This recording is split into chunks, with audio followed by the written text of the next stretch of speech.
Hello everyone, कैसे हैं आप लोग। उम्मीद करते हैं अच्छे होंगे।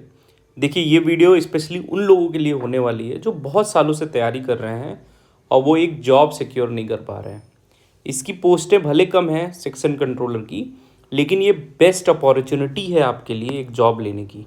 तो जिन लोगों को बहुत टाइम हो गया तैयारी करते हुए, या जो लोग नए हैं और उनको एक जॉब चाहिए, क्योंकि देखो एक टाइम ऐसा आता है जब लोग ग्रुप डी के पीछे भी भागते हैं। तो ग्रुप डी से ख़राब तो मतलब जॉब तो कोई भी ख़राब नहीं है आज के समय में, क्योंकि जॉब मिलना ही बड़ी बात है। लेकिन एक बेस्ट जॉब है, और चूंकि इसमें जीएस नहीं आ रही है तो बहुत सारे लोगों को जीएस से डर लगता है, तो उनके लिए ये बेस्ट जॉब है। मैं आज आपके साथ डिस्कस करूंगा कि इसको कैसे, मतलब देखो इसमें इसका जो सिलेबस है ना, बहुत ही प्रिसाइज और बहुत स्पष्ट रूप से बताया गया है। तो कोई आदमी अगर अंधेरे में तीर लगाएगा तो इसमें सफल नहीं होगा। इसके सिलेबस को अगर आप अच्छे से समझ गए, कुछ आपको अलग नहीं पढ़ना जो आपने अभी तक पढ़ा है। बहुत सारे लोग आपको एकदम हवा बना दे रहे हैं कि जैसे इसका एग्ज़ाम कोई अलग दुनिया, अलग गोले से आया है। कुछ अलग से नहीं पढ़ना है। मैं आपको बताऊंगा क्या पढ़ना है और कैसे पढ़ना है। ठीक है, बहुत सारी चीज़ें मैं आपको बताने वाला हूँ। फिर रिवीजन कैसे करना है आपको, और जो भी अदर एग्ज़ाम की आप तैयारी कर रहे हैं उसके साथ कैसे इसको कंटिन्यू करना है। मॉक कहाँ से दे सकते हैं आप इसका, ठीक है। हर एक चीज़ की बात करेंगे हम लोग। सबसे पहले बात करते हैं इसके, हम कंप्लीट स्ट्रेटजी के बारे में बात करेंगे। तो सबसे पहले मैं आपको थोड़ा सा बता दूंगा कि सिलेक्शन प्रोसीजर क्या है, इसका सिलेक्शन प्रोसेस क्या है। सिलेबस जो कि बहुत ही इंपॉर्टेंट है, मैं आपको हर वीडियो में अपने यही बताता हूँ कि किसी भी एग्ज़ाम को क्वालिफाई करना, बेसिकली वनडे एग्ज़ाम को या चाहे जो एग्ज़ाम कर रहे हैं, सिलेबस को समझना उतना ज़रूरी है जितना पढ़ना लिखना और हर एक काम करना। सिलेबस अगर आप अच्छे से समझ गए, मन में बसा लिए, तो आप जब पढ़ेंगे ना तो आपको ये पता होगा कि क्या हमको पढ़ना है क्या नहीं पढ़ना है, और कैसे सिलेबस कंप्लीट करें जिसका नहीं कंप्लीट है, और जो अगर पहले से तैयारी करते आ रहे हैं उनके लिए क्या एक्स्ट्रा चीज़ें करनी है। ठीक है, वो सारी चीज़ें हम बात करेंगे, कहाँ से क्या पढ़ना है, ये सारी चीज़ें मैं आपको बताऊँगा। ठीक है, सबसे पहले देखो इसमें सिलेक्शन प्रोसेस, इसकी नोटिफिकेशन भी मैंने खोल के रखी है, इंग्लिश हिंदी दोनों में। मैं अपने टेलीग्राम चैनल पे शेयर कर दूंगा। तो देखिए इसमें क्या है, बहुत सारी चीज़ें हैं सिलेक्शन, इसको आप पढ़ लीजिएगा। इसको मैं आपको शॉर्ट एंड प्रिसाइज करके बता रहा हूँ, ठीक है। तो इसमें देखो क्या है, CBT 1 होगा आपका। CBT 1 में आपके 120 मिनट दिए जाएंगे। टाइम कितने होंगे, 2 घंटे। क्वेश्चन आपके पास होंगे 60, 20, 80, 20, 100। नंबर ऑफ क्वेश्चन इसमें अच्छे होने वाले हैं, क्योंकि देखो इसमें जीएस नहीं आ रही है। तो 120 मिनट में 100 क्वेश्चन। एक मान लो कि आप, ये मैथमेटिक्स वाला पोर्शन है, ये लॉजिकल कैपेबिलिटी है और ये मेंटल रीजनिंग। तो जो लोग ये सोच रहे होंगे कि भाई 100 मिनट तो बहुत ज़्यादा है, तो सबसे पहले तो अपने दिमाग से ये लगा दो इसमें टाइम ज़्यादा नहीं है, आपको करना पड़ेगा चीज़ें। ठीक है, अब चलो देखते हैं ज़रा। जब आप CBT 1 क्वालिफाई कर लेंगे, उसके बाद CBET होगा, कंप्यूटर बेस्ड एप्टीट्यूड टेस्ट। मतलब सोचो एक ही एग्ज़ाम देना है आपको, और उसके बाद CBET देके सीधे DB कराने पहुंच जाएंगे आप। ठीक है, इसका जो मेडिकल कैटेगरी होता है वो A2 होता है। तो इस चीज़ का थोड़ा सा आप ध्यान दीजिएगा कि इसमें आपकी आंखें जो है वो अच्छी होनी चाहिए।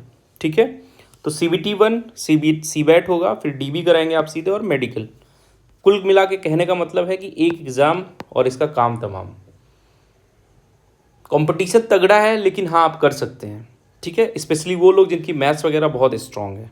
तो CBT 1 जिनकी नहीं स्ट्रांग है उनको भी मैं बताऊंगा कि क्या करना है। CBT 1 एग्ज़ाम में जो ऑफिशियल आपका सेक्शन वाइज डिस्ट्रीब्यूशन है वो ये है कि आपको ड्यूरेशन एग्ज़ाम का मिलेगा 120 मिनट। ठीक है, और इसमें 60 क्वेश्चन आएंगे आपके analytical and mathematical capability. Hindi में समझ लो मोटा मोटा ये मैथमेटिक्स है पूरा। इसमें DI के भी क्वेश्चंस आएंगे अलग से। उसका लॉजिकल कैपेबिलिटी, ये भी रीजनिंग ही है, लॉजिकल रीजनिंग जिसको हम बोलते हैं। इसमें रीडिंग कंप्रहेंशन एक चीज़ है, अभी आगे हम पूरा डिस्कस करेंगे। और मेंटल रीजनिंग, ये भी रीजनिंग ही है, जो 20 क्वेश्चन की। तो मतलब 60, 20, 80, 20, 100 क्वेश्चन आएंगे, और 1/3 निगेटिव होगा। तो ये आपका CBT 1 का एग्ज़ाम है। मतलब ये आप एकदम दिमाग में बसा लो कि 60 क्वेश्चन मैथ्स करने के लिए तैयार रहो आप। इसमें सब आपका कैलकुलेशन ही करना है, क्योंकि प्रैक्टिस इसकी आपको करनी पड़ेगी। अब आगे क्या है, और एक चीज़ जो इसमें GS नहीं आ रही है। तो GS जिसको नहीं मज़ा आता है वो ना करे, लेकिन वैसे अभी आप GS पढ़ते ही रहिए, क्योंकि बहुत सारे एग्ज़ाम हैं। सिलेबस की बात करेंगे तो देखो, analytical and mathematical capability Hindi में भी मैं जो है वो आपको नोटिफिकेशन भेज दूंगा। तो मैथ्स के 60 क्वेश्चन मोटा मोटा, लॉजिकल कैपेबिलिटी में 20 मार्क्स के, और 20 मार्क्स के ये, कोई भी सेक्शनल कट ऑफ नहीं है, ओवरऑल कट ऑफ और मेरिट जाएगी। तो ये बात देख लेना, कोई भी सेक्शनल कट ऑफ इसमें नहीं है। अब देखो इसमें क्या है, चीज़ें लगभग वही हैं जो पहले थी आपकी, लगभग 90 to 95% चीज़ें वही है। और अगर आप उसी को अपना स्ट्रॉन्ग कर लेना तो जो 5% चीज़ें बाहर की हैं वो आपको पढ़ने की ज़रूरत नहीं है, आप इन्हीं 90-95% चीज़ों से सिलेक्शन ला सकते हैं। ठीक है, मैं कैसे ला सकते हैं वो मैं आपको बताता हूँ। देखो इसमें क्या है, जो पहला पोर्शन है analytical and mathematical capability 60 number का है। ठीक है, इसमें 2 पार्ट हैं, पार्ट ए है मैथमेटिक्स, पार्ट बी है डाटा एनालिसिस एंड इंटरप्रिटेशन। जो हम लोग डीआई बोलते हैं ना, आप लोग समझे होंगे, डीआई डाटा इंटरप्रिटेशन। डीआई में क्या होता है, बहुत सारे ग्राफ्स होते हैं, पाई चार्ट होता है, लाइन ग्राफ होता है, लाइन चार्ट होता है, बहुत सारे चार्ट्स होते हैं, उसका एनालिसिस करके हमको डाटा एनालिसिस करके इंटरप्रिटेशन निकालना होता है। और ये मैथमेटिक्स है। देखिए इसमें एक चीज़ मैं आपको बता रहा हूँ, इसका जो सिलेबस बताया गया है ना, बहुत ही अच्छे से समझाया गया, तो सिलेबस को लेके आपको कोई प्रॉब्लम नहीं होनी चाहिए। चलिए आगे बात करते हैं, मैथ्स में क्या आएगा, जो ये वाला पोर्शन है आपका मैथमेटिक्स।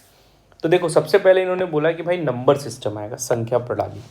अब संख्या प्रणाली चाहे आप ये एग्ज़ाम दे रहे हैं, चाहे आरआरबी एनटीपीसी का एग्ज़ाम दे रहे हैं, चाहे आप एसएससी का एग्ज़ाम दे रहे हैं, चाहे कोई वनडे एग्ज़ाम, चाहे स्टेट एग्ज़ाम, कुछ भी दे रहे हो, नंबर सिस्टम तो आने का है। बहुत ही इंपॉर्टेंट क्वेश्चन है और ये मैथ्स का एक बेस भी आपको बनाता है। मैथमेटिक्स का बेस जो आधार होता है वो यहाँ से बनता है। ठीक है, तो नंबर सिस्टम आएगा, बढ़िया है। फिर रेशियो, प्रोपोर्शन, अनुपात एवं समानुपात, ये भी हर एग्ज़ाम में आता है। ठीक है, ये मैं ऑफिशियल सिलेबस के अकॉर्डिंग आपको बता रहा हूँ, कोई इधर उधर की चीज़ें नहीं बता रहा हूँ। आप देख सकते हैं इसमें मैथमेटिक्स में नंबर सिस्टम, रेशियो, प्रोपोर्शन, जो कुछ है मैं यहीं से बता रहा हूँ आपको। ठीक है, फिर उसके बाद एवरेज, औसत के क्वेश्चंस आएंगे। ठीक है, औसत भी हर एग्ज़ाम में आता है। परसेंटेज, प्रतिशत भी आपने पढ़ा है। प्रॉफिट एंड लॉस भी आपने पढ़ा है। आगे बात करते हैं टाइम, स्पीड एंड डिस्टेंस, सबने पढ़ा है। कार्य एवं दूरी भी पढ़ा है सबने। अलजेब्रा, बीजगणित थोड़ा अच्छे से पढ़ लेना। पढ़ना क्या है, सबसे बेसिक चीज़ें जो x+1/x करते हो, क्योंकि ये एग्ज़ाम हमेशा होता नहीं, पहली बार हो रहा है, तो मोस्टली है कि एसएससी और जो रेलवे के पुराने एग्जाम्स हैं उन्हीं से ये बेसिक क्वेश्चंस उठाएंगे। ठीक है, x+1x वाला जो भी चीज़ें हैं, अलजेब्रा में और भी बेसिक चीज़ें जो भी होती हैं वो आपको सब पढ़ना पड़ेगा। जैसे a³ + b³ + c³ -3abc वाला फॉर्मूला है, ये सारे फॉर्मूले आपको बेसिक फॉर्मूले, मैं वो आपको टेलीग्राम पे भेज दूंगा, उन्हीं फॉर्मूले से आपका काम हो जाएगा। फिर लीनियर इक्वेशन पढ़ना है। देखो लीनियर इक्वेशन को मैं आपको बताऊं, linear equation in 1 variable, linear equation in 2 variable, linear equation in 3 variable. ठीक है, तो ये सब होता है, लेकिन आपको सिंपल लीनियर इक्वेशन मतलब क्या है, समीकरण जो होते हैं, समीकरण जैसे लिखा है कि मान लो x + y = समथिंग और x - y = समथिंग, तो आपको x y की वैल्यू फाइंड आउट करनी है। मैं बहुत बेसिक चीज़ें बता रहा हूँ, तो ये सारी ये 1 सिंगल वेरिएबल में समीकरण है, ये आपको थोड़ा सा अलग से देखना पड़ेगा। बेसिक है, मैं टेलीग्राम पे आपको करवा दूंगा ये चीज़ें। फिर अरिथमेटिकल प्रोग्रेशन, ठीक है, अरिथमेटिकल समांतर श्रेणी जिसको हम बोलते हैं, जिसमें क्या होता है, ये 2 है तो ये 4 है, ये 6 है, ये 8 है, ऐसे एक मैं संख्या बता रहा हूँ। इसमें क्या होता है a, ठीक है, a - d जो आपने पढ़ा है, या a + d कर दीजिए, a + 2d कर दीजिए, ये वाली सीरीज चलती है। कॉमन डिफरेंस निकालते हैं, फर्स्ट टर्म निकालते हैं, ये भी मैं आपको बहुत अच्छे से करवा दूंगा, अरिथमेटिकल प्रोग्रेशन। आगे बात करते हैं LCM SCF, आपको आता ही होगा। ज्योमेट्री की बेसिक चीज़ें हैं, मैंने अपने टेलीग्राम चैनल पे इससे रिलेटेड एक फॉर्मूले की सीरीज़ भेजी है और मैं बेसिक फॉर्मूले आपको इस पर करवा दूंगा। नहीं तो आप जहाँ से भी करेंगे ज्योमेट्री की जो बेसिक चीज़ें हैं वही आपको करना है। एरिया एंड वॉल्यूम का ऑलरेडी मैंने टेलीग्राम पे भेज रखा है बहुत सारा मटेरियल, और एरिया एंड वॉल्यूम आपको हर जगह करना है, एनटीपीसी में भी अच्छे क्वेश्चन आते हैं। प्रोबेबिलिटी एंड स्टैटिस्टिक्स इसने बोला है, तो प्रोबेबिलिटी एंड स्टैटिस्टिक्स के बेसिक क्वेश्चंस आएंगे। इसको तब करना है जब ऊपर के सारे क्वेश्चंस हो जाएं, तब आप इस पर हाथ लगाएंगे। ठीक है, जिन्होंने नहीं पढ़ा है वो यहाँ से कतई शुरुआत नहीं करेंगे। तो मैथ्स के आपके 13 टॉपिक हैं और ये आपको करने ही करने हैं। आगे बात करते हैं डाटा एनालिसिस में। जैसे देखो डाटा एनालिसिस होता क्या है, जैसे मान लो आपको किसी फॉर्म में डाटा दिया गया, मान लो लाइन चार्ट में दिया गया है, ठीक है, डाटा। अब होता क्या है, उसमें जो भी डाटा दिया गया है उसको जब आप ध्यान से देखेंगे तो उसको कहते हैं डाटा एनालिसिस। आप डाटा एनालिसिस करेंगे कि क्या डाटा क्या हमसे कहना चाह रहा है। फिर उसके बाद उसी डाटा से डाटा इंटरप्रिटेशन हम लोग करते हो, जो एनालिसिस किए हैं उससे हम लोग जो इंटरप्रिटेशन करते हैं that is called data interpretation. तो आपको फिर डाटा इंटरप्रिटेशन करना है, जो हम लोग डीआई में करते रहते हैं। तो इसमें देखो चार्ट्स के फॉर्म में आपको डाटा एनालिसिस करवाएगा, ग्राफ्स के फॉर्म में, स्कैटरिंग प्लॉट के फॉर्म में कराएगा, पाई चार्ट्स के स्टैटिस्टिकल कर्व डिस्ट्रीब्यूशन और वेन डायग्राम, इतना उन्होंने बताया है। तो आपको स्पेशली इन्हीं सारी चीज़ों पे काम करना है, ठीक है। तो ये डाटा एनालिसिस हो गई। ये इसके लिए आप 4-5 वीडियो किसी के स्पेशली देख लेंगे तो आपका काम हो जाएगा, नहीं तो एसएससी वाले ऑलरेडी इसको करते ही करते हैं, ठीक है। तो ये हो गई 60 में 60। अब रही बात, देखो इसमें जो 60 मार्क्स हैं ना आपके, 60 में आपको 55 मार्क्स तो लाने ही पड़ेंगे इसमें सिलेक्शन लेने के लिए। 50 से 55, मैं जनरल वालों की बात कर रहा हूँ कि आपको 50 से 55 मार्क्स लाने ही पड़ेंगे इसमें, ठीक है। आगे बात करते हैं लॉजिकल कैपेबिलिटी, 20 मार्क्स की आएगी ये भी। तो 10-10 क्वेश्चन इसमें डिवाइड है, ये बढ़िया नया टॉपिक है आपका। रीजनिंग तो आपको अभी मैं बताता हूँ कौन कौन से टॉपिक पढ़ने हैं, और रीडिंग कंप्रहेंशन में कैसे आपको चीज़ें करनी है, ठीक है। तो देखो रीजनिंग में उन्होंने जो इस वाली रीजनिंग में बताया है, सिलोगिज्म पढ़ना है, आप अक्सर पढ़ते ही रहते हो हर चैप्टर में। क्लॉक एंड कैलेंडर्स अच्छे से पढ़ लेना है। एजम्पशंस अवधारणाएं, ब्लड रिलेशंस, फैमिली ट्री, ये दोनों एक ही चैप्टर हैं एक तरीके से, क्योंकि जब ब्लड रिलेशन हम लोग पढ़ते हैं तो उसका बेसिक हम फैमिली ट्री से ही स्टार्ट करते हैं, ठीक है। तो फैमिली ट्री आपको आनी चाहिए। सॉल्विंग लॉजिक बेस्ड पजल्स, तो पजल्स भी आपको करने हैं तो इसके लिए आपको अभी से क्या करना है, एक पजल आप डेली करो, छोटा मोटा पजल उठा लो और उसको आप करो, ठीक है। फिर उसके बाद एक इसमें जो नया टॉपिक है बाइनरी लॉजिक, अब इसका हवा नहीं बनाना है आपको। क्यों नहीं बनाना है, क्योंकि भाई इतना कर लो आप पहले, ठीक है। इसमें से आपके 8 नंबर अगर आ गए, मान लो ये 10 नंबर का आया, 2 नंबर छोड़ दो, कोई इशू नहीं है। अगर टाइम बचता है तो आप इसको करो, समझ में आता है तो, नहीं तो छोड़ दो, ठीक है। समझ में आता है तो आपको इसको करना ही करना है, ईजी ही होता है बाइनरी लॉजिक, कोई ज़्यादा टफ काम नहीं है।